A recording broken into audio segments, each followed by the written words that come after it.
Bienvenidos a todos, estamos en una nueva entrevista que estamos haciendo desde el suplemento político ideológico de la Juventud del PTS, Armas de la Crítica. Hoy estamos con Cristian Castillo, que recientemente fue electo diputado nacional por el Frente de Izquierda Unidad por la provincia de Buenos Aires. Así que te damos la bienvenida, Chipi. Hola, ¿qué tal? Todo bien, ¿cómo están? Bueno, seguramente muchos ya lo conozcan, él es sociólogo, docente universitario en la UBA y en la Universidad de La Plata, y como les decía, ahora va a asumir el 10 de diciembre como diputado nacional en el Congreso. Bueno, ¿cómo estás, Chipi? Queríamos charlar un poco, sobre todo por los resultados de las elecciones del domingo pasado y un poco también de las distintas novedades políticas que hubo esta semana, donde la verdad es que pasó de todo. Desde el domingo hasta acá nos encontramos con un montón de escenas que capaz nos sorprendieron, como el abrazo entre Milei y Bullrich a mitad de la semana, las conferencias de prensa que hubo todos los días de los distintos partidos políticos tradicionales que están como reacomodándose un poco, y bueno, también novedades como que Santoro se bajó del balotaje en Capital Federal y distintas jugadas políticas que van a quedar también un poco en la historia. Queremos saber eso, cuáles son tus primeras impresiones sobre los resultados electorales y todas estas novedades políticas. Bueno, creo que hay que tratar de explicar cómo es posible que el peronismo, en un contexto de tanta crisis económica, inflación del 140% y un gobierno que ha sido verdaderamente muy negativo para los intereses populares, haya podido recuperar 3 millones de votos del escenario de las PASO, ¿no? Que cuando habían concluido, un poco se lo daba casi como ganador medio automático a Milei. Ya incluso se especulaba con que gane en primera vuelta, y bueno, esos escenarios no se dieron, ¿no? Entonces, me parece que aquí hay que analizar distintas cuestiones, porque en el último tiempo en Argentina hemos visto a mucha gente que se ha almorzado la cena, por decirlo de alguna forma, y esto le pasó a Juntos por el Cambio, que después de haber ganado las legislativas del 2021 ya se veía en la presidencia y terminó tercero y fuera de carrera. En parte le pasó a Milei, que lo agrandaron y decían que era arrasador y que iba ya a ganar en primera vuelta, y ahora hay que ver qué ocurre, porque si bien el gobierno recupera esos votos, no tienen un contenido de un voto positivo, al menos en una parte muy importante, ¿no? Sino un contenido de que no gane Milei, que no gane en primera vuelta, o que el balotaje no sea entre Milei y Patricia Bullrich, y eso explica una parte del voto importante, creo yo, del voto de masa, teniendo en cuenta igual que la pérdida de votos del peronismo respecto del 2019 es de 3 millones de votos, y que el peronismo hace su más baja elección histórica en una presidencial. Entonces digo, teniendo en cuenta eso, me parece que no hay que olvidar que los factores estructurales de descontento persisten, y que si el gobierno piensa que lo han votado por el apego a la figura de Massa, se equivoca fuerte. De hecho, creo que hay muchas cuestiones que llevaron al freno y luego posiblemente haya empezado una cierta declinación de Milei, que tiene que ver, primero en el debate presidencial. Yo creo que el papel de Miriam en exponer a Milei fue muy importante, no solo con el hit del debate del gatito mimoso del poder económico, sino en lo que hace a su postura negacionista del cambio climático, negacionista del genocidio de la dictadura, de la paridad de género, o sea, de la brecha salarial, digamos, por género, no de la paridad. Bueno, y distintos temas en los cuales lo expuso y Milei no pudo responder. Miriam también expuso fuertemente a Massa ante su apoyo anterior a Macri, o cómo podía él vivir con 124.000 pesos que cobra un jubilado, amén de toda la diferenciación en cada uno de los puntos que fue en debate. Pero a partir de ahí me parece que después Milei empezó con una dinámica que no paró de espantar a una parte del electorado, cuando él empujó a que se dé un fenómeno hiperinflacionario como forma de tratar de disciplinar a la sociedad para imponer la hiperinflación. Mucha gente dijo, no, ¿por qué me vas a licuar salarios, jubilaciones a mí para imponer tu plan? Una dolarización que nunca en las encuestas superó el 35% de apoyo.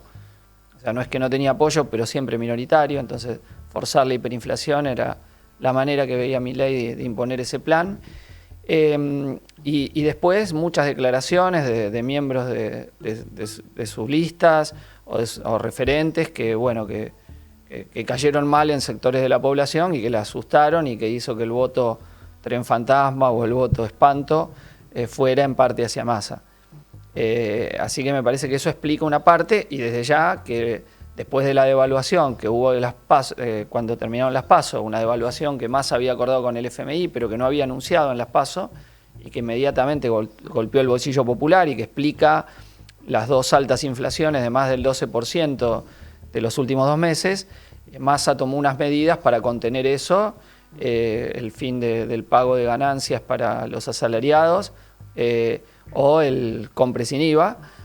y bonos varios, que aunque impactaron desigualmente en los bolsillos de distintos sectores de los trabajadores, a los monotributistas fue muy poquito, digo 500 pesos nomás, fue el bono, aunque sí entre el compre sin IVA.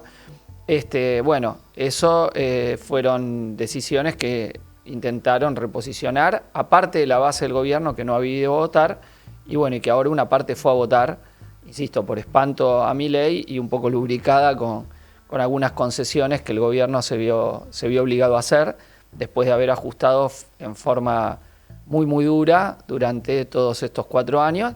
a partir de que aceptó la deuda con el FMI que había tomado obviamente el gobierno de Macri, pero que este gobierno tomó en sus manos, ¿no? Y Massa también hizo una maniobra discursiva de separarse del acuerdo con el FMI, cuando la realidad es que él lo articuló en el Congreso siendo presidente de la Cámara de Diputados, ¿no? Entonces me parece que eso no hay que olvidarlo, porque fue uno de los que apostó a ese acuerdo con el FMI, de los que logró que se vote favorablemente, y las consecuencias inflacionarias y de golpe sobre el bolsillo, bueno, estuvieron a las claras. Ahora, el resultado de las PASO es un resultado de las PASO, falta ahora el balotaje. Uno puede decir que Massa viene un poco favorito, en el sentido de que hay sectores centrales del poder económico que se están inclinando con Massa. Ha habido un cambio muy notable del tratamiento del grupo Clarín hacia Massa y hacia el oficialismo. Probablemente ahí hay acuerdos donde se están, que se están tejiendo. El apoyo, digo, de la Nata, a Massa, de Babi Echecopar, entre otros, de un sector del poder mediático y económico relevante, y de otras fracciones del núcleo de la clase dominante que apuestan ahí. Y Milei no ha podido cosechar el del conjunto de Juntos por el Cambio, sino el de Macri y Bullrich y una fracción del PRO, mientras que los radicales, la coalición cívica y otra fracción del PRO llaman a votar en blanco, a no votar a ninguno, pero probablemente una parte de ellos haga campaña por Massa. Está por ver qué pasa con el voto de Juan Schiaretti, en una Córdoba que es predominantemente antioficialista, pero cómo se dan esos guarismos. Recordemos que ahí Macri le había ganado a Scioli 70-30, y de nuevo sacó creo que un porcentaje similar en la elección del 2019. Entonces hay que ver ahí qué pasa, que es un factor importante para cómo se vaya a dar la elección, pero el clima político es más bien de un Massa que, aunque si uno hace la suma mecánica de votos, podría decir está parejo o está Milei un poquito arriba, creo que tiene el envión del que dio la sorpresa ahora y este apoyo de una franja muy importante del poder económico, ¿no? Y hay que ver si todos los votantes de Milei se mantienen. Yo creo que en los votantes de Milei hubo una cierta rotación. De hecho, una parte de votos juveniles de Milei sabemos que nos votó a nosotros, una parte minoritaria, pero que existió, y otra que se le dio vuelta y se le fue a Massa también, y probablemente haya sacado el voto de una fracción que había ido a Juntos por el Cambio en las PASO, ¿no? Así que bueno, yo insisto, desde ya que es una elección abierta lo que va a haber en el balotaje,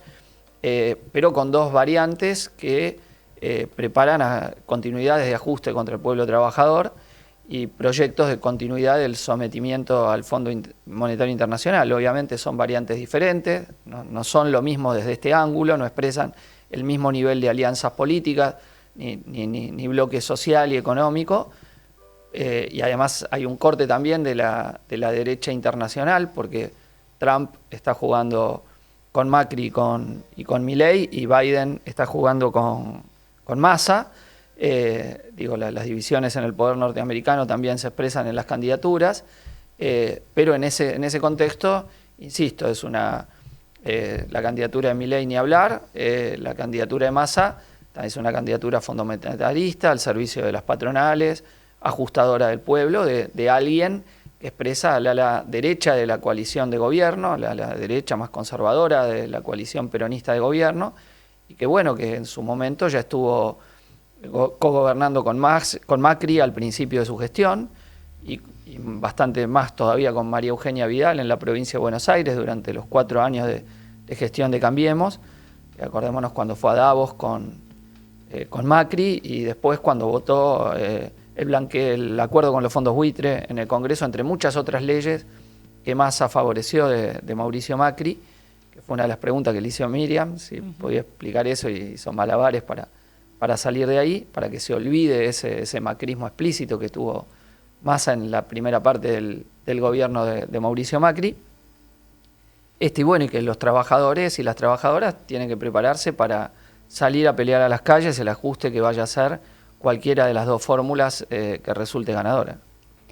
Bueno, bien, y un poco recién mencionabas también estos debates que hay a nivel internacional y también en nuestro país sobre las nuevas y viejas derechas en el mundo. En ese sentido, ¿vos cómo caracterizás el fenómeno de la libertad de avanza acá en Argentina? Bueno, tiene evidentemente un punto de contacto con esas expresiones de la derecha dura o extrema derecha. Algunos lo catalogan de fascismo, creo que es exagerado el término, pues puedo decir por qué. No porque no haya fascistas y fachos ahí dentro, sino para tomar la complejidad de los fenómenos que estamos viendo. En ese sentido tiene desde un género próximo a lo que expresarían Trump, Bolsonaro, Meloni, Marine Le Pen, etcétera, aunque cada uno tiene su diferencia específica. Entonces, si bien está en ese género próximo, ¿cuál es la diferencia específica del fenómeno Milei? Bueno, primero que es un fenómeno con poca estructura o casi sin estructura, ¿no? Es un fenómeno hecho desde una figura mediática, construida desde el poder mediático mismo, estando durante 4 o 5 años prácticamente una entrevista diaria, y además fogoneado en las redes desde probablemente el know-how que tiene para el manejo de redes sociales la extrema derecha internacional, que lo ha manejado muy bien en distintas instancias y que asesoran y tienen relaciones con Milei, que ha ido a reuniones internacionales con Bolsonaro, con Vox de España, con el trumpismo, digo, el manejo que hace Steve Bannon, quien fuera asesor de Trump y el que organiza un poco esto. Entonces Milei está en esas redes, pero insisto, fue construido prácticamente no como un partido, o que copa un partido, como fue el caso de Trump, que gana el Partido Republicano, o incluso Bolsonaro, que sin tener un partido previo se basa en muchas agrupaciones que sí tenían presencia tradicional, histórica en el Parlamento brasilero. Bolsonaro fue 20 años diputado en Brasil. Y el apoyo de corporaciones como la Iglesia Evangélica, o las iglesias evangélicas, o al menos la gran mayoría, un sector de la corporación militar. Bolsonaro va a instituir, la mitad de su gabinete eran militares retirados o en activo, y el agronegocio, ¿no? La coalición Biblia, Bala, Biblia, Bala y el Higüey del agronegocio, que caracterizaba a Bolsonaro. Bueno, Milei no tiene nada de eso. Sus listas son una suerte de franquicia donde reclutaron gente de distintos lugares, que está ahí por una cuestión de ocasión, sin lealtades ni personales, ni políticas, ni disciplina partidaria. Entonces, en ese sentido es una construcción muy endeble. En caso de ganar va a tener una enorme debilidad institucional, no tendría ninguna gobernación, apenas 7 senadores, creo, 7, 8 senadores, y un bloque de diputados también muy limitado. Se podría ver incrementado con lo que le dé el sector del PRO si finalmente se rompe, pero igual seguiría siendo una minoría dentro de la Cámara de Diputados, la segunda minoría o tercera, eso está por verse cómo se daría la ruptura. Entonces sería, insisto, un gobierno de una debilidad pasmosa, en el caso de lo más, creo yo, hoy por hoy improbable, pero como hay una situación económica muy crítica, con reservas, un banco central sin reservas, con una inflación muy alta y una situación internacional también totalmente fluida, son 3 semanas, puede haber acontecimientos y no darse y terminar la carambola de Milei en el gobierno, que a un sector de la clase dominante lo ve también como un salto al vacío y no está de acuerdo con el proyecto de dolarización, porque también podría implicar el traspaso de empresas hoy de propietarios argentinos al capital internacional, y ahí también hay una refriega o una cierta contradicción, ¿no? O devaluar tanto los activos argentinos que entonces se compren muy baratos, y me parece que esa también es la especulación de un sector del poder económico. Hay quienes dicen que también está la alianza de Milei con Carlos Slim para que les favorezca su entrada en el negocio multimedio, y que por eso el vuelco de Clarín hacia Massa después de la primera vuelta, ¿no? Vuelto más o menos explícito, pero creo al menos no haber sido el único que detectó ese cambio de tratamiento en la figura de Massa hecha por el Grupo Clarín, y cómo atacaron en una primera instancia el apoyo de Macri Bullrich a Milei, algo que contrasta con La Nación Más, el canal directamente de Macri, donde ahí sí juegan para Milei abiertamente, para Macri, y bueno, sus periodistas lo refuerzan, trabajan sobre ese sector. Pero bueno, eso es algo que hay que ver cómo se va a desarrollar. Volviendo a la caracterización de la extrema derecha, a ver, el fascismo puede ser pensado como movimiento político o como régimen de dominio, ¿no? Tomándolo como un fenómeno general, en el sentido no de hablar solo del fascismo italiano, el movimiento que tuvo ese nombre y que le puso, sino como fenómenos similares, pero que se les da una misma categoría política, como el nazismo en Alemania o la dictadura de Franco en Italia, que viene de la Falange, con otras características, pero que tiene elementos parecidos, bueno, que son regímenes profundamente autoritarios, dictatoriales, de derecha, que surgen en la entreguerra, algunos antes de la crisis del 29, otros después, el fascismo antes, con una característica que era un fuerte estatismo corporativo y ser un régimen de guerra civil del capital contra el trabajo. O sea, que ya antes de estar en el gobierno estos movimientos tenían grupos de choque que atacaban los sindicatos y los partidos obreros por medios de acción y grupos de choque efectivos, los Camisa Negra en el caso de Italia, los SA primero en el caso de Alemania, y bueno, y que en el caso de Alemania trabaja sobre la crisis para poder hacer la llegada de Hitler al poder, ¿no? Y luego instauran regímenes profundamente totalitarios, ¿no? Caracterizados por la persecución a la clase obrera, la disolución de la clase obrera como tal, y estas eran las características que tenían los regímenes fascistas. Pues se utiliza, digo, como una categoría más genérica para cuando, frente a la amenaza de la revolución, que esa es otra de las características del surgimiento del fascismo, estaba ante la amenaza de la revolución proletaria, el capital responde, según dice la formulación clásica de Trotsky, con dos variantes: el Frente Popular, que es la colaboración de clases, o sea, movimientos o luego gobiernos donde la clase trabajadora y sus organizaciones se subordinan a algún sector de la burguesía o sombra de la burguesía para frenarlas y que queden en el estadio democrático y no vayan hacia la revolución, o cuando el Frente Popular falla, el fascismo, ¿no? El fascismo, que es un régimen, insisto, de guerra civil directa del capital contra la clase trabajadora. Entonces, ahora, entre otras cosas, ¿por qué ninguno de estos movimientos se ha transformado en fascista? Bueno, porque todavía no está la perspectiva de la revolución proletaria. Sí hay revueltas, levantamientos, rebeliones, pero todavía la burguesía no ha tenido que recurrir a regímenes de este tipo, y los fenómenos que hemos visto de extrema derecha se han mantenido como el ala derecha más o menos autoritaria de los regímenes democráticos burgueses, democrático-capitalistas. Bueno, uno que tenía todas las fichas era Bolsonaro, y sin embargo se mantuvo como un ala de extrema derecha del régimen democrático burgués brasilero, y lo mismo ocurrió con Trump. Aunque ellos intentaron el asalto al Capitolio o el asalto al Palacio del Planalto, se mantuvieron en esos cánones y no avanzaron en constituir un régimen radicalmente diferente del anterior, ¿no? Si bien hay que decir que en el caso de Bolsonaro se hizo en base al encarcelamiento de Lula y después de un golpe institucional que destituyó a Dilma Rousseff, ¿no? Y con un fuerte papel bonapartista de la Corte Suprema, del Tribunal Superior de Justicia, el Supremo Tribunal en Brasil, que bueno, que es un gran actor que gira hacia un lado y otro según cómo venga el viento y según cómo se quiere ubicar y disciplinar a distintos sectores. Entonces digo, ni Meloni, ni Marine Le Pen, ni Bolsonaro, ni Trump dieron lugar a movimientos abiertamente fascistas o a regímenes fascistas cuando estuvieron en el gobierno. Eso no quiere decir que en sus filas no haya muchos fascistas y que efectivamente en la fila de Bolsonaro actúan las milicias parapoliciales que, bueno, asesinaron a Mariel Franco y permanentemente son un factor, ¿no? Un grupo de choque ligado a las mafias narco y a la ultraderecha brasilera. O que Trump no tenga grupos de supremacistas blancos que actúan y tiran y matan cuando hay protestas de afroamericanos o cuenta con parte del aparato represivo del Estado que lo apoyó, como fue el caso de las fuerzas policiales que lo apoyaron electoralmente. Bueno, Milei es menos que eso, aunque eso no significa para disminuir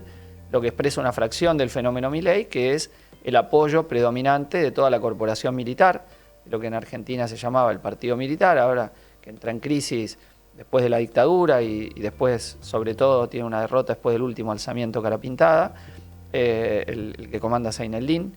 y a partir de ahí, pero ya venía muy golpeado, digo, el partido militar pierde el peso que tuvo en la Argentina desde el 83 y se desarma más después de esa acción, del fin del servicio militar obligatorio y otros elementos, pero está lo que se llama la familia militar, los militares que votan, sus familiares, y también la familia policial, que estaba con el PRO, y es una de las fracciones que le gana a Milei, y ahí la figura de Victoria Villarruel y el discurso que hace Milei a tono con lo que piensa, al menos una parte muy importante de la familia militar. Entonces ese sector intenta recomponerse y Villarruel y Milei juegan ahí, pero digamos, uno ve después los otros seguidores que pueden, obvio, transformarse en otra cosa, pero hoy por ahora no lo son, ¿no? Dentro de un Milei que logró obtener un voto muy heterogéneo, ¿no? Tuvo este sector, bien facho, bien de derecha, bien reaccionario en todos los planos. Tiene un sector intermedio, por ahí más favorable a las posturas económicas liberales, pero menos a los elementos políticamente más autoritarios de Milei. Y tiene un sector que podemos decir de voto blando, más contrario a muchas de las posturas de Milei, pero que lo votaba por su discurso contra la casta. Sobre todo eso es lo que penetra en la juventud, ¿no? Y la idea de una salida mágica de una situación muy mala mediante la dolarización, ¿no? Eso ha trabajado mucho. Ahora,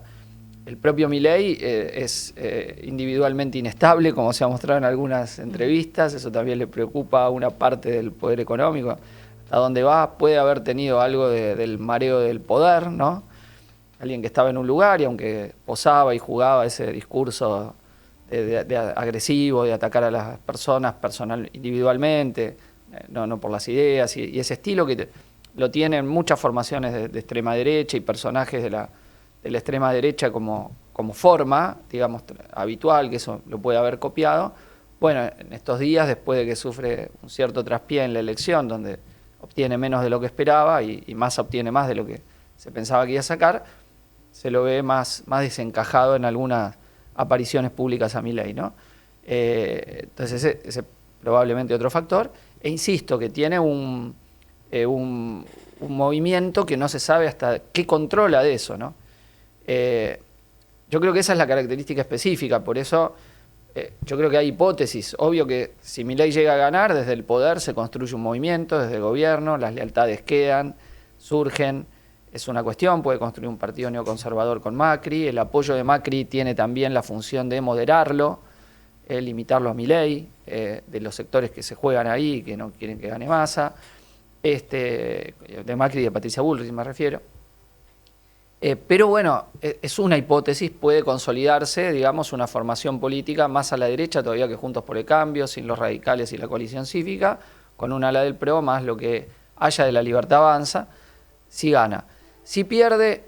puede ser una estrella fugaz en la política argentina que brilló mucho y desapareció rápidamente, o quedarse y después reconstruirse, eso está por verse.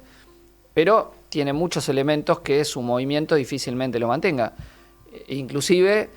ya se señalaba antes de la elección que Massa le había armado muchas de las listas y se especula que una parte de sus parlamentarios y concejales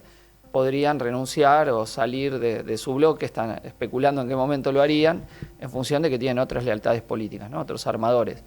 Porque esto también hay que decirlo, Milei se pudo desarrollar por la manija mediática, el poder económico, por la crisis, ¿no?, de los dos últimos gobiernos, porque si no hubiera salido todo el tiempo en la televisión, pero si no hubiese estado esa situación de tanto descontento con la dirigencia política tradicional, tampoco hubiese crecido.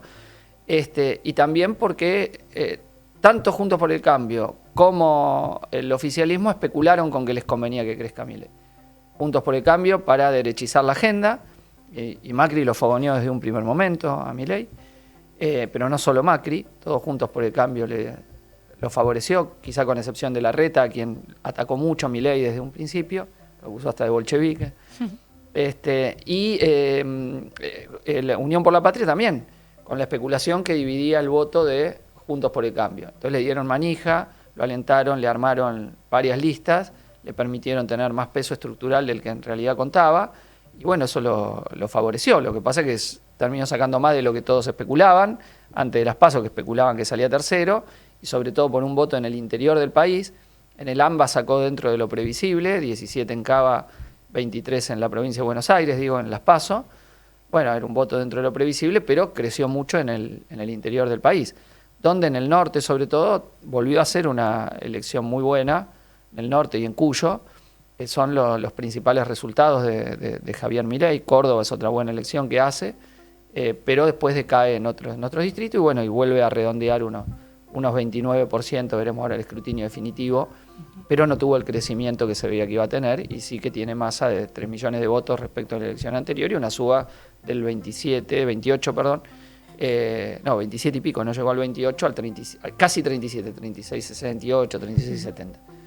Entonces, que bueno, explica ese diferente clima que se va a dar. Entonces, ahora, ¿eso que hoy es Milei puede transformarse en un movimiento de otro tipo? Sí, hay mucho caldo de cultivo para que haya una ultraderecha activa, rompehuelgas, que ataque a la izquierda, que esté todo eso, que sean grupos de choque, se pueden armar. Yo no es que hago la caracterización de lo que no es para decir que no lo puede ser y para decir que hay que enfrentarlo, sino para tratar de entender en qué momento está, ¿no? Que hoy no es eso, y que a lo mejor pasa como un fenómeno, insisto, político pasajero, ¿no? Porque no tiene una estructura ya conformada, que es algo que desde el poder la puede hacer, pero desde el llano le va a costar un poco más, sobre todo si pierde la elección. Hay otros actores con mayor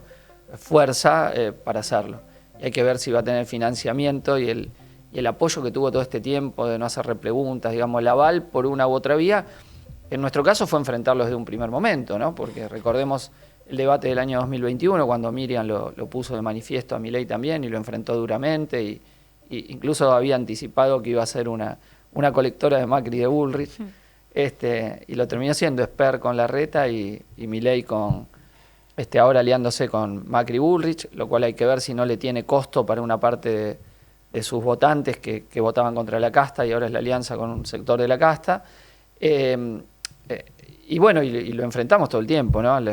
Fuimos los que más lo paramos, y en el debate se vio muy claro. La confrontación con Milei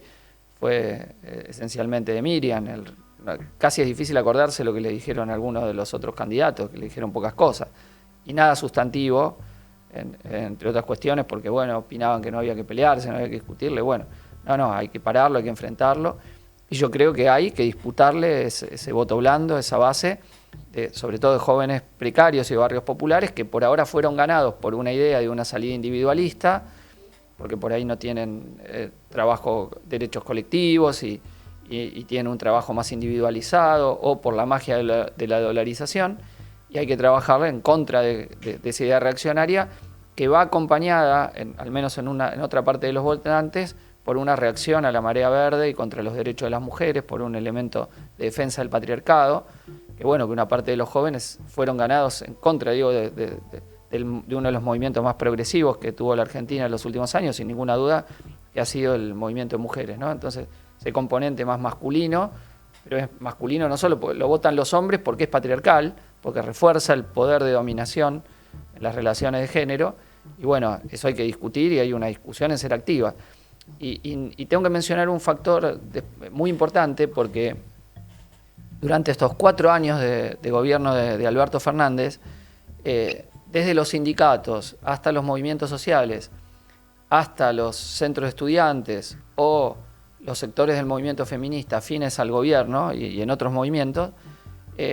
jugaron un papel de desmovilización muy fuerte con el argumento de que si se debatía contra el gobierno se fortalecía la derecha.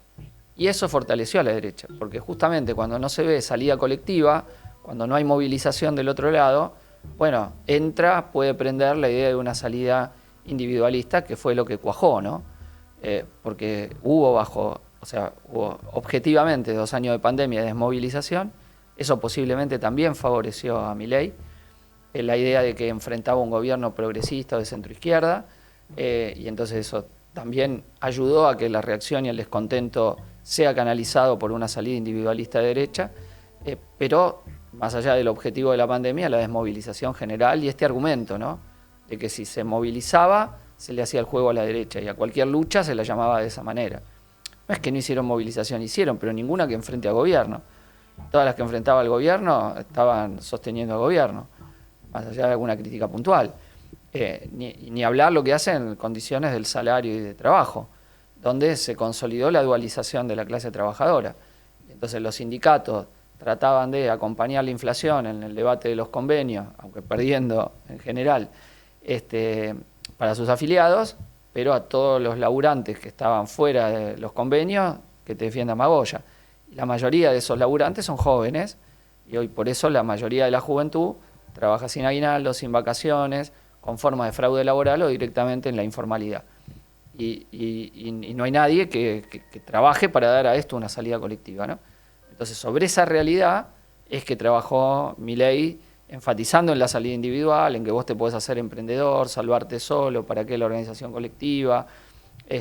y si comercias con dólares en el exterior te va a ir bien, alguna franja que está ligada a esos negocios y que puede salvarse con algún milagro. Bueno, eso trabajó mucho y bueno, esa subjetividad hay que enfrentarla, obviamente, y hay que hacer un esfuerzo superior por llegar ahí, por debatir con esos jóvenes ese tema, y también la necesidad de que hay que estar movilizados y movilizadas, porque si no, supongamos, puede perder Milei la elección, pero las causas que llevaron un Milei pueden llevar a otro Milei, o a otras formaciones, y no una salida colectiva por izquierda de esta situación de crisis, que es a lo que tenemos que apostar. Y nosotros sabemos que una salida por izquierda está basada en la movilización, la lucha, la organización, la capacidad de acción de los de abajo, que es la única forma, digamos, de poder lograr los objetivos por los que peleamos. Y además porque si hay tendencias a una extrema derecha, yo decía en una charla, entre comillas, decía extrema izquierda, para decir una izquierda anticapitalista, socialista, muy fuerte, es el llamado que tenemos que hacer nosotros a la militancia, porque eso es lo único en últimas que va a poder frenar la posibilidad de una extrema derecha, más allá que supongamos que pierde Milei, y hasta que se agota él como personalidad. Pero las bases sociales para que surja una fuerza de derecha reaccionaria emergen de las condiciones de putrefacción del capitalismo contemporáneo. Por eso es un fenómeno que se da en muchos países, no es un fenómeno episódico que surge en un país y en otro no. De hecho, de acá se miraba y decía, che, acá surgirá. Y bueno, y terminó surgiendo. Es una tendencia. Nosotros vemos muchos fenómenos de extrema derecha en América Latina, Cast, en Chile, hay un fenómeno también en Uruguay, muy fuerte, de un militar. En el caso brasilero, bueno, Bolsonaro, Trump, Bukele en El Salvador. O sea, no es algo raro, aparte de los europeos, digo, para solo referirme a América. Entonces, si esas condiciones de una sociedad dualizada, sin futuro, que las extremas derechas te lo trabajan como salida individual, salida resentida, le pego al que tengo al lado, supremacismo blanco en el caso de Trump, jodo al que está abajo, me divido contra el que cobra un plan social, contra las mujeres. O sea, siempre trabajan eso en el resentimiento contra el que tenés al lado, lo tenés un poquito abajo. Y trabajan sobre eso no para llevar a la unidad de los que están abajo, a la unidad de quienes son explotados, oprimidos, sino para quebrarlos, dividirlos y resentirte con el que estás abajo para preservar el poder de los de arriba, ¿no? Entonces, un mundo capitalista donde los 85 más ricos tienen el mismo patrimonio que 3.500 millones de personas, los más pobres del planeta, bueno, es un mundo que genera fenómenos de distinto tipo. Y estos tipos de fenómenos que vemos, en el marco de tensiones geopolíticas internacionales crecientes, de militarismo, de guerras de opresión, de masacres, ¿no? De formas de limpieza étnica sostenida por los gobiernos y los estados, como estamos viendo ahora en el caso palestino. Bueno, todo esto lleva a polarizaciones de la lucha de clases. Entonces, frente a eso que no lo va a parar un voto, insisto, más allá de que pierda Milei, sino que se necesita una fuerza militante cada vez mayor de la izquierda socialista anticapitalista, y eso es, creo, lo principal que le tenemos que decir a los que tienen temor por la extrema derecha o quieren enfrentar, o tienen más que temor, indignación por la posibilidad que eso surja, ¿no? Independientemente de contenciones episódicas, porque supongamos que gana Massa y frena Milei, que va a ser un gobierno nuevamente de ajuste y donde las organizaciones de la Unión por la Patria van a disciplinar para no movilizar en contra de los ajustes que haga Massa, van a tratar de justificar los ajustes que haga Massa. ¿Y eso qué va a hacer? Bueno, caldo para que siga creciendo la extrema derecha. Entonces, por eso tengo que tener la convicción de que la forma mejor de enfrentar cualquier variante de extrema derecha es fortaleciendo a la izquierda. Bueno, justamente por eso también lo que te queríamos preguntar un poco es por los resultados de la izquierda en estas últimas elecciones, donde por primera vez el Frente Izquierda Unidad va a tener 5 diputados en el Congreso Nacional, de los cuales, bueno, el nuevo diputado vas a ser vos, que también conquistaste la simpatía tanto de propios como de ajenos. Vimos en las redes sociales a muchas personas revalorizando tu candidatura y, bueno, y esta nueva banca del Frente Izquierda. Pero bueno, queríamos saber qué pensás sobre este resultado, qué expresa esta quinta banca que se obtuvo y cuál es también la relación entre el rol que siempre jugaron y que van a seguir jugando los diputados de la izquierda, tanto dentro del Congreso como también en las luchas que damos en las calles. Bueno, yo lo primero creo que hicimos una gran campaña, que Miriam tuvo un desempeño excelente, superlativo, no solo en los debates, sino en la campaña en general, que fue una campaña muy difícil en las PASO, porque había 27 candidaturas, poco espacio. Teníamos una interna dentro del Frente de Izquierda y tuvimos también del oficialismo una candidatura tapón para que el descontento con el gobierno y con la propia candidatura de Massa no venga al Frente de Izquierda, que fue la candidatura de Juan Grabois. Y que después, cuando pudimos aprovecharlo en el nivel más masivo, que fueron los debates, que la única instancia más o menos igualitaria que tuvo la elección, y que fueron seguidos con mucho interés porque estábamos en un momento de recomposición, de descomposición, recomposición del sistema político, entonces mucha gente que no sabía que iba a votar lo siguió y Miriam tuvo un muy buen desempeño, no solo por las formas, sino sobre todo por el contenido de lo que dijo, ¿no? Porque los planteos que hicimos en todos los terrenos del debate, desde cada uno de los puntos que se debatió, ¿no? Economía, donde señalamos cómo seguir el camino del FMI es ir al desastre, cómo eso pasó en el 81, en el 2001 y ahora nos están llevando hacia ahí, y nadie quiere alterar el rumbo de sometimiento al Fondo Monetario Internacional. En educación, donde defendimos a la docencia contra el ataque de todos los candidatos y candidatas, y que ahora Massa sigue, un ataque que sigue diciendo que quiere poner el presentismo, algo que lleva a que las compañeras y compañeros vayan a trabajar enfermos, ¿no? Para poder cobrar un peso más, y que es particularmente perverso, ¿no? En un sistema educativo cuya crisis no es el problema de los paros docentes, sino la falta de inversión que tienen los gobiernos en infraestructura y en salarios, donde un solo año cumplieron el 6% que dice la ley y después no se cumplió más. En derechos humanos, donde la confrontación con la política negacionista de Milei, la defensa que son 30.000, fue Miriam la que lo sostuvo. En ambiente y vivienda, donde planteamos una salida para la crisis habitacional y donde denunciamos el papel destructor del ambiente que tiene el capitalismo y las políticas extractivistas, que en ese caso sostienen los 4 candidatos. El propio Massa dice que la cordillera de los Andes es una torta que hay que repartir y apuestan al modelo de extractivismo para juntar dólares para pagar la deuda y que a nosotros nos quede solamente el pasivo ambiental, ¿no? Ese es el esquema que tienen y eso lo comparten lo compartían los otros 4 candidatos y fue muy bien denunciado por Miriam. O la visión alternativa al punitivismo en el tema de la inseguridad urbana, ¿no?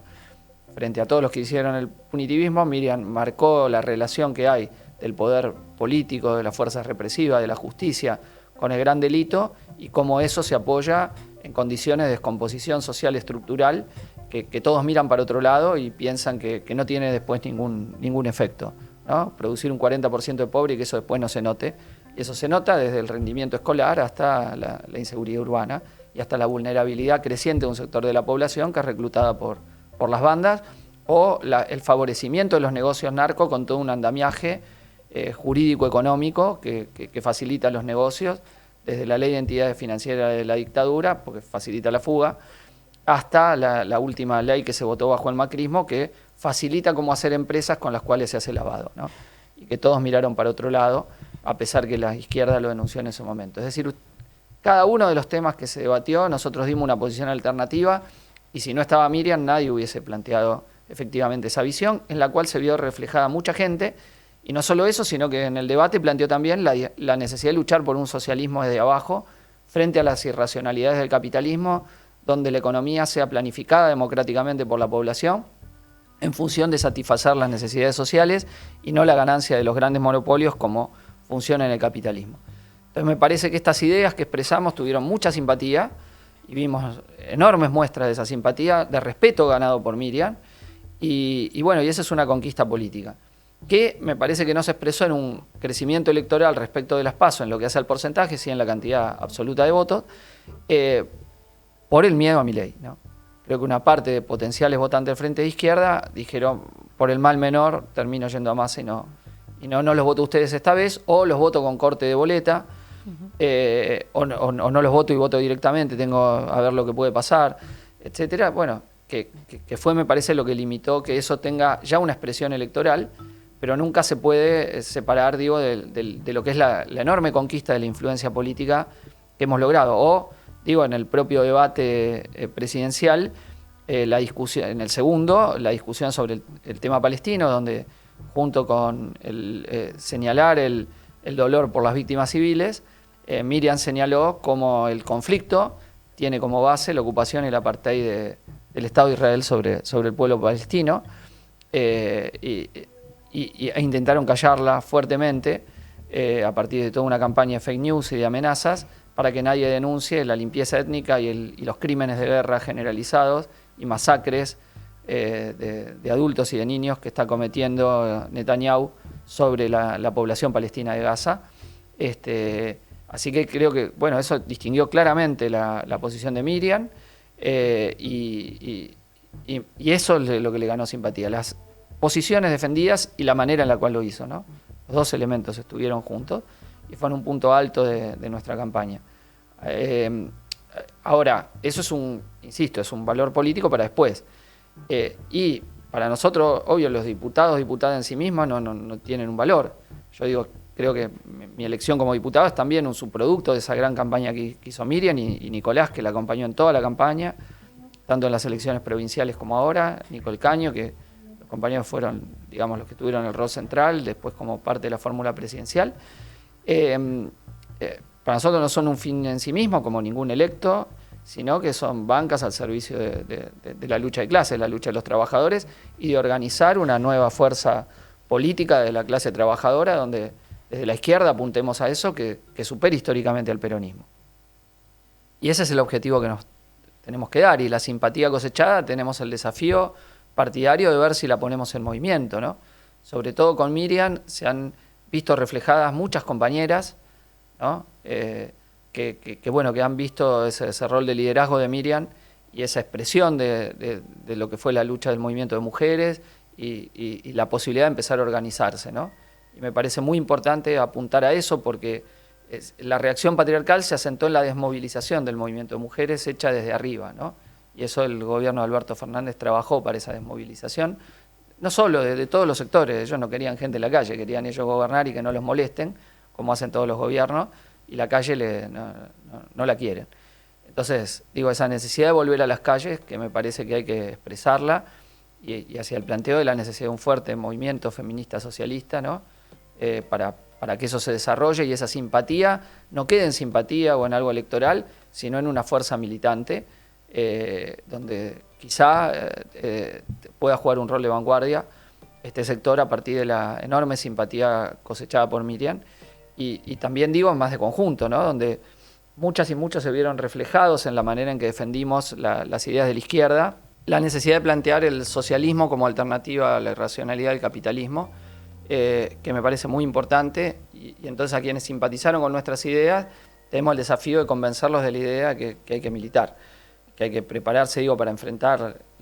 lo que viene, los ajustes, los ataques, pero hay que construir una fuerza política militante. Porque, a ver, a nosotros nos han dicho varias veces, y bueno, si ustedes hubieran podido canalizar lo de Milei, ¿no? El descontento de Milei. Yo creo que no, por una serie de circunstancias, porque suponete que nosotros fuimos inútiles para canalizarlo, alguno habría sido útil para canalizarlo. Entonces, si se va a la derecha, no es la izquierda, porque no lo canalizamos nosotros, ni otra fuerza, ni de centro izquierda, ni progresista. Entonces ahí hubo algo más objetivo. Obvio, al no haber movilización y haber un gobierno que ajustaba y decía el Estado presente y el Estado ausente, y toda la situación que se dio que favoreció que el descontento, sin lucha, porque hubo descontento, pero no hubo gran lucha de clases, salvo puntual, fuese canalizado de esa forma, ¿no? No rebeldía, sino reafirmación de los privilegios. A mí nunca me gustó y siempre me enfrenté con la idea de la rebeldía se volvió derecha. No, como si la rebeldía está ahí y hoy puede ser derecha o de izquierda. No, puede haber descontento, después puede ser ese descontento canalizarse como reafirmación de privilegio o como rebeldía y cuestionamiento a la opresión, a la explotación, etc. Bueno, fue canalizado por esa vía.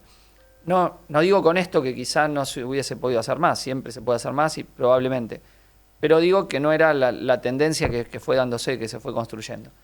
Y además porque, a ver, pensemos en una variante que es, suponete que tenés un logro electoral sin fuerza, suponete un Milei de izquierda, que le va bien electoralmente, pero no tiene fuerza organizada. Bueno, eso es problemático. Porque lo vimos en un caso de una variante de izquierda muy distinta de la nuestra, que es el caso peruano con Pedro Castillo. Llegó al gobierno sin fuerza propia y la derecha lo empujó y lo volteó, hubo movilizaciones, etcétera, pero incluso no tanto de los mismos sectores que habían llegado como Castillo, se le dividió enseguida el partido, bueno, y totalmente impotente para enfrentar. Entonces, nosotros queremos una transformación real, esa transformación tiene que estar basada en la movilización, en una contradicción, en un desarrollo estructural de la movilización, de la organización de la clase trabajadora de los sectores populares. Eso no quiere decir que si hay un éxito electoral, está y se da,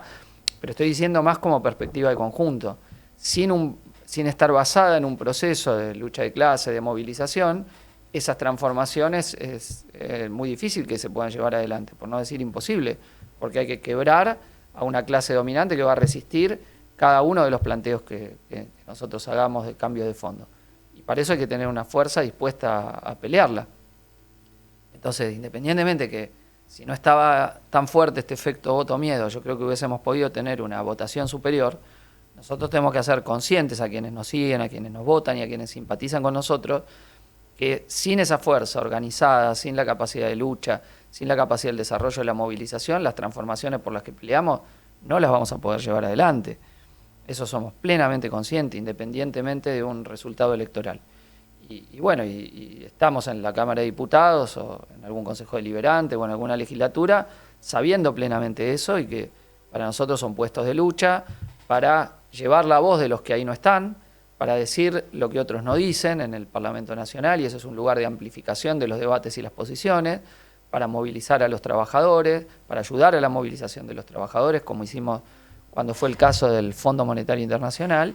y para también poner en evidencia los negociados que se hacen a espaldas del pueblo, ¿no? Esas son las funciones que hay que cumplir, acompañar las luchas, tratar de desarrollarlas, lo que en términos del marxismo se llamó siempre la movilización extraparlamentaria de las masas. Bueno, está al servicio de eso,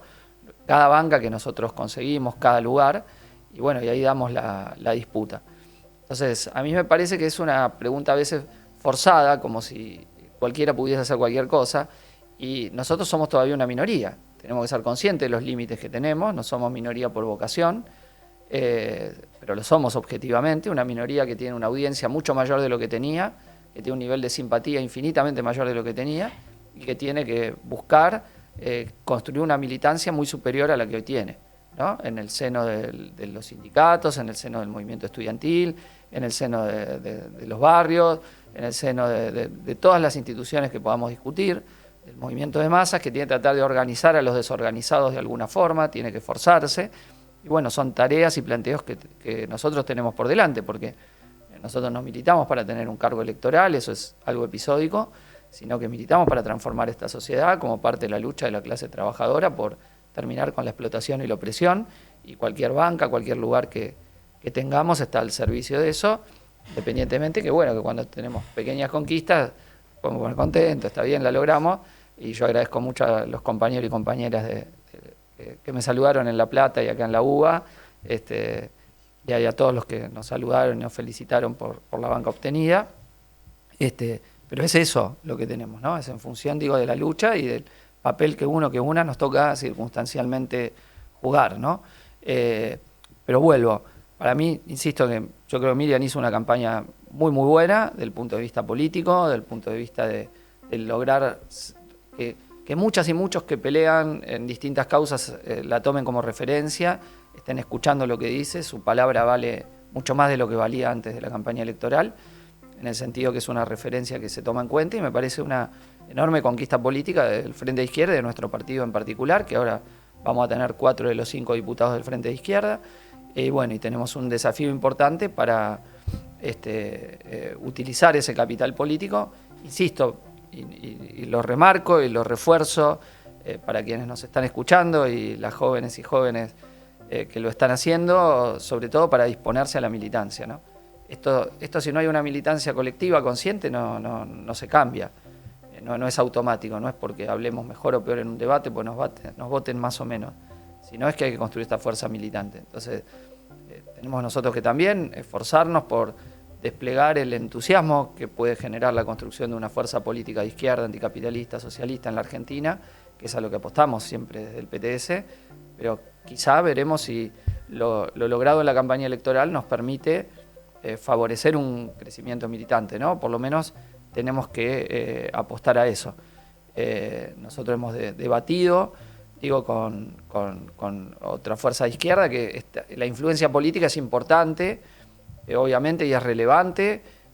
cuando no hay otros fenómenos también de masas, ¿no? de acción, digo. La influencia política es un gran capital y creo que es una conquista que hemos tenido y que bueno, que tenemos que ver, insisto, si nos puede permitir ampliar nuestra fuerza militante. Bueno, y algo que nos está preguntando todo el mundo, la verdad, en estos días es qué posición se va a tomar desde la izquierda y qué debates hay también frente al próximo balotaje que va a haber en 3 semanas. Bueno, dos cuestiones. Primero, algo que no mencioné, que es que el mapa político se está reconfigurando, ¿no? Yo creo que las dos coaliciones que gobernaron las últimas 2 veces, la de Juntos por el Cambio y Unión por la Patria, Frente de Todos, llegaron en muletas a la elección, y que el que no entrase al balotaje o el que perdiese después el gobierno difícilmente iban a sobrevivir como tales. Unión por la Patria puede sobrevivir por ahora porque tiene la expectativa de ganar, y si gana y el poder da lugares, pero se va a tener que rearticular con nuevas relaciones de fuerza. Veremos qué gobierno arma Massa, si con los radicales, la Libertad, eso, gobierno de unidad nacional, que se parece mucho al planteo de Larreta del 70%, aunque con otros componentes, el que les recomendaba el embajador de Estados Unidos, Mark Stanley,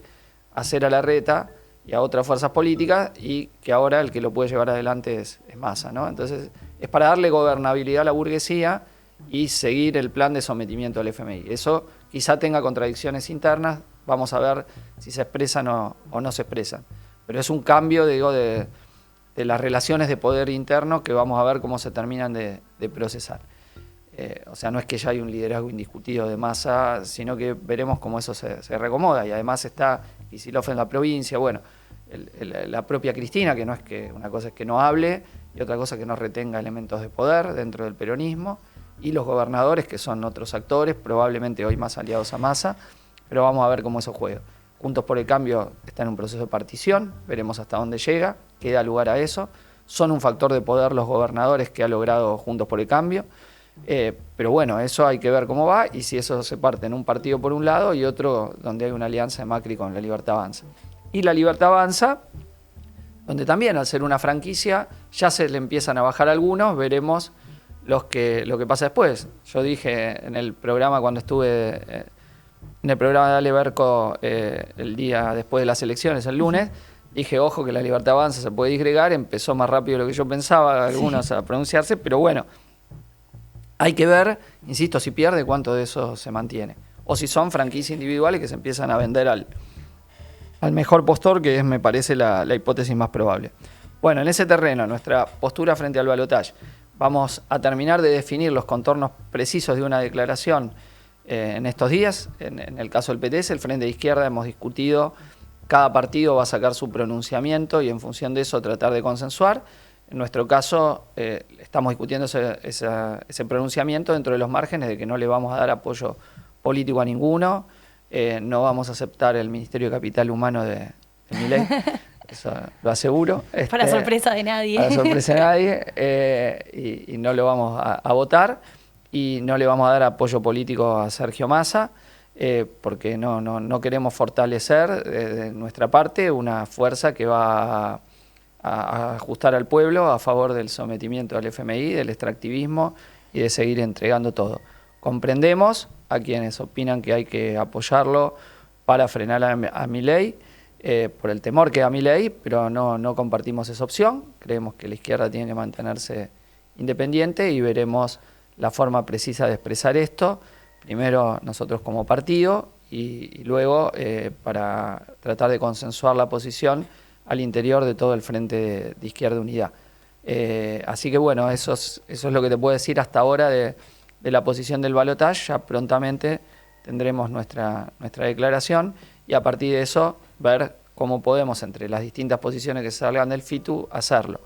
Dentro de que no vemos, hay un sector de la izquierda incluso que nos llamó a votar, que lo vemos muy inclinado hacia un embellecimiento de Massa muy grande, de lo que significa su figura, cuando nosotros tenemos que alertar aún a los que tienen el miedo a Milei y lo van a votar a Massa de lo que sería un gobierno Massa, ¿no? Tenemos que alertarlo con toda claridad. Este es un gobierno que ya está negociando con Clarín. Y nosotros tenemos que dejarlo claro, tenemos que crear la desconfianza en lo que va a ser un gobierno Massa y que hay que prepararse para enfrentarlo más temprano que tarde. Y atacar esta idea de la desmovilización permanente a que han llevado los sectores del kirchnerismo y del peronismo, que tienen incidencia social y que bueno, que levantaron el pie del acelerador. Digo, yo doy 2 ejemplos nomás de lo que eso significó. Guernica, ahí no estuvieron peleando, digo, el techo, tierra y vivienda, sí, en Twitter, porque en los hechos, en la pelea no, en la pelea contra la represión no estuvieron, o contra el FMI. Cuando había que movilizarse para quebrar el acuerdo con el FMI, no se movilizaron, solo se movilizó la izquierda y los sectores que logramos articular una coalición de más de 200 organizaciones. Ahí estuvimos. Entonces ellos estuvieron ausentes. Y eso posibilitó que se apruebe ese acuerdo que ha sido nefasto posteriormente para toda la población y para la economía, ¿no? Abiertamente inflacionario y ajustador. Entonces digo, eso ya se ha visto. Y bueno, ¿y qué van a hacer después? Todo el embellecimiento que están haciendo de Massa, que a veces lo presentan como Vladimir Ilich Massa, a un hombre digo que es de la embajada norteamericana,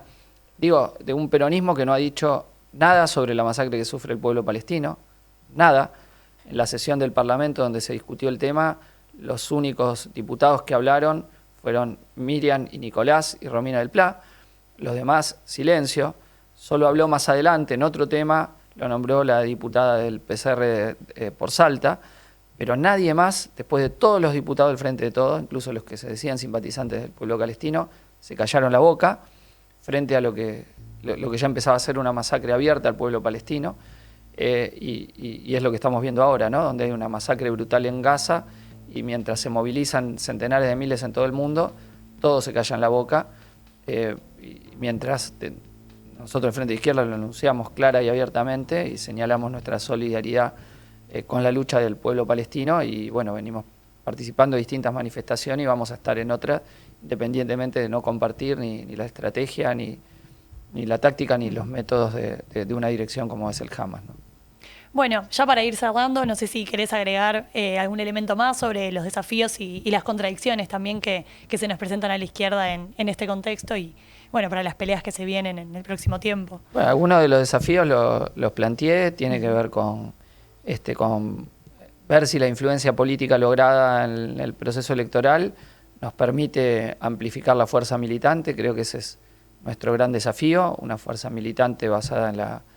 en la plena convicción de las ideas por las que se luchan. Le tenemos que disputar la base política en parte a Javier Milei y obviamente a Sergio Massa, al peronismo, ver si ayudamos a que se acelere esa experiencia histórica con el peronismo, que ahora ha girado a la derecha con la candidatura de un miembro de su ala derecha, en medio de enormes contradicciones, en medio de una gran fragilidad económica, porque esto no lo hablamos mucho, pero el escenario económico se puede complicar, o sea, no hay alternativas fáciles, puede haber desde devaluaciones, planes de estabilización a lo Rodrigo,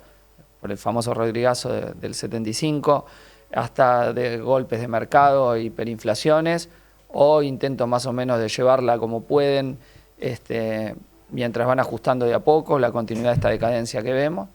de cara a vencimientos con el FMI, que son a partir del 2025, de 20.000 millones de dólares por año, entre FMI y acreedores privados, 10.000 el año que viene, o sea, una situación muy compleja y con un Banco Central quebrado, ¿no? Y con un deterioro del salario, de las jubilaciones monumental,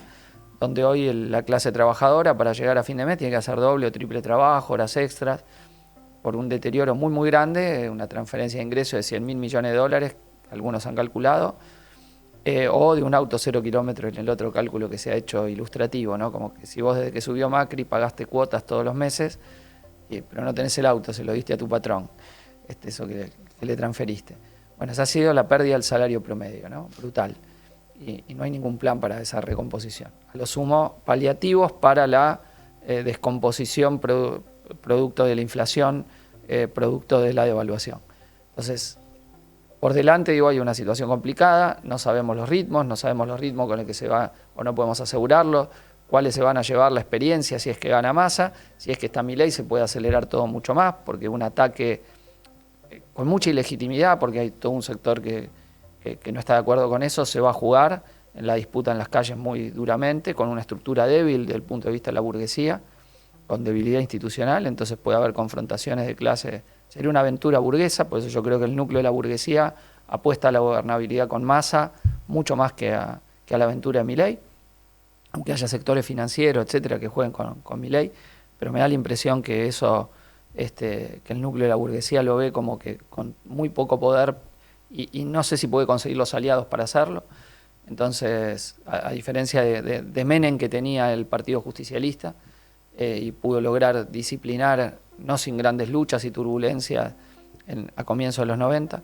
entonces me parece que hay que prepararse para esa experiencia, ¿no? Y para, insisto, yo creo que vamos a confluir en las calles con muchos que no nos votaron, obviamente, y con muchos que simpatizan y ahora optaron no votarnos, u otros que no nos votaron, pero con los que vamos a confluir para enfrentar el ajuste,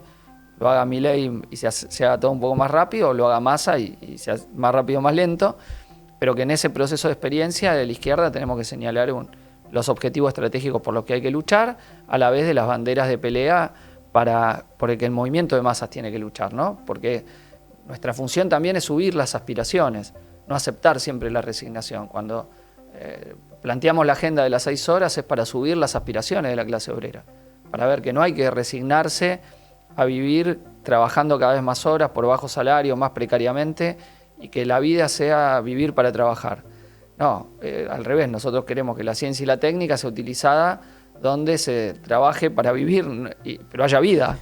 no que no haya vida. Cuando laburás 12 horas diarias o laburás los 7 días de la semana, no hay vida. No tenés tiempo para nada, de un trabajo alienado, de un trabajo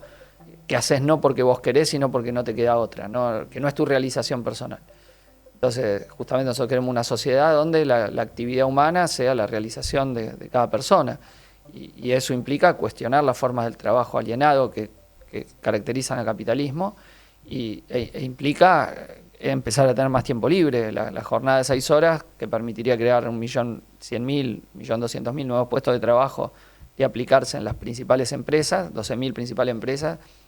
en nuestro caso decimos sin modificar los ritmos de producción, ni bajando los salarios, obviamente, y repartiéndose las horas liberadas. Bueno, es para subir las aspiraciones de la clase obrera, o que el salario cubra la canasta familiar, no aceptar esta reducción permanente de las condiciones de vida, donde la fuerza de trabajo hoy se vende por debajo de su valor, es decir, de su costo de reproducción. Por eso tenés que hacer otro laburo, tu salario no te cubre. Llegás el viernes y el sábado tenés que hacer changas, tenés que pedalear o hacer de Uber si tenés un autito o algo, o alguna changa al vecino, porque si no, no llegás. Y más gente tiene que salir a laburar del núcleo familiar porque no alcanza el salario. Bueno, todo eso en combo implica prepararse para luchar por recuperar eso, ¿no? Si las condiciones, digo, son más de ataque o no, también es para prepararse para luchar para nuevas conquistas, y yo creo que tenemos que alentar a eso, ¿no? A que hay que prepararse para pelearla en las calles. Quizá el miedo a Milei genere en alguna gente también que hay que pensar que pelear, que no esto que va, insisto, que va a venir de arriba, sino que va a venir desde abajo, y eso es a lo que tenemos que apostar, y en ese marco construir una fuerza de la clase trabajadora, socialista, anticapitalista, que luche por un gobierno de las y los trabajadores y el socialismo antiimperialista, en solidaridad con los pueblos del mundo, por la integración de América Latina en una unidad socialista de nuestra región, que bueno, que pueda superar las contradicciones y las irracionalidades de este capitalismo que nos está llevando al desastre por donde los miremos, ¿no? Al militarismo, a la destrucción del planeta, a la precarización y a la falta de futuro para la juventud. Eso es lo que tenemos que apostar por otra cosa, sabiendo que solo se puede conquistar con la lucha de clases. Bueno, muchas gracias, Chipi, por esta charla que hicimos hoy. Y bueno, estoy segura también con todo lo que fuiste diciendo que los vas a volver locos a todos ahí en el Congreso y que, bueno, obviamente nos vamos a seguir viendo en las calles. Así que gracias por esta entrevista y, bueno, también a todos quienes estuvieron viendo este video que hicimos desde Armas de la Crítica para Izquierda Diario.